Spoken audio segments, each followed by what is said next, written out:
गिरनार हे श्री दत्तात्रयांचे अक्षय निवासस्थान होय.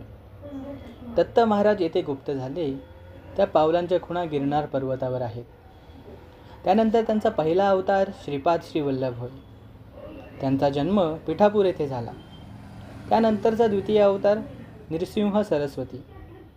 त्यांचे कार्य व तपश्चर्या नृसिंहवाडी औदुंबर येथे व निर्याण गाणगापूर येथे झाले. तृतीय अवतार श्री स्वामी समर्थ अक्कलकोट. बहुतेक दत्तभक्त अक्कलकोट, गाणगापूर, नरसिंहवाडी व औदुंबर इत्यादी ठिकाणी जातात. पण गिरनार, कुरवपूर, पिठापूरला जाणारे फारच थोडे. पिठापूरचे महात्म्य. आंध्र प्रदेशातील पूर्व गोदावरी जिल्ह्यातील पिठापुरम हे तहसीलीचे गाव.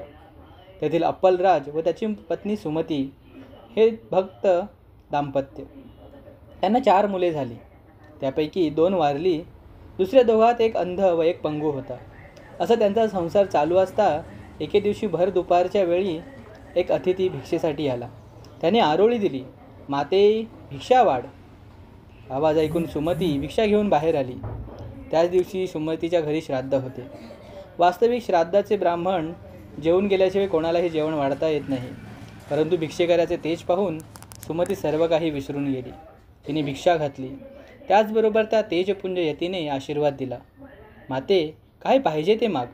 तेव्हा सुमतीने विनंती केली, माझी 2 मुले अशी आहेत, तेव्हा आपल्यासारखाच एक तेजपुंज मुलाची मी अपेक्षा करते. यती वेशात आलेल्या दत्तात्रयांनी सांगितले, माते, मीच तुझ्या पोटी जन्म घेईन.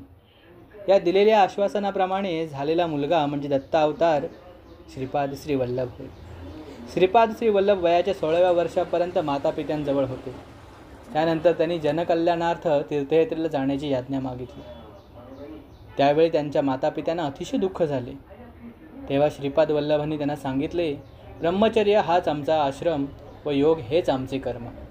तरी तुम्ही आम्हाला काही पडू देणार नाही. असे म्हणून त्यांनी त्या दोन्ही व्यंग मुलांकडे कृपादृष्टीने पाहताच त्यांचे व्यंग जाऊन ती दोन्ही मुले तेजपुंज झाली. नंतर श्रीपाद श्री वल्लभ मातापित्यांना वंदन करून यात्रेस निघाले. फिरत फिरत कुरवपूर येथे आले. त्यांचा 14 वर्ष निवास होता. कुरवपूर येथेच कृष्णामाईच्या एका बेटावर त्यांचे मंदिर, पादुका, मोठा औदुंबर वृक्ष, तपश्चर्यगृहा या पवित्र वास्तू पाहण्यास मिळतात. पिठापुरम हे पवित्र तीर्थक्षेत्र आहे. तेथे अतिशय प्राचीन कुक्कुटेश्वराचे मोठे दगडी मंदिर आहे. या मंदिरासमोरच एक तलाव आहे. त्याला पादगया, पूर्णगया किंवा दक्षिणगया असेही म्हणतात. भारतातील प्रमुख 5 तीर्थात याची गणना होते. कुंती माधव, मुरली माधव अशी जुनी 2 सुंदर मंदिरे पिठापुरम येथे आहेत. शिवाय गावाबाहेर उंच डोंगरावर सर्पवरम, अन्नवरम, द्राक्षावरम, भीमराव, श्री सत्यनारायण मंदिर अशी पुरातन मंदिरं आहेत.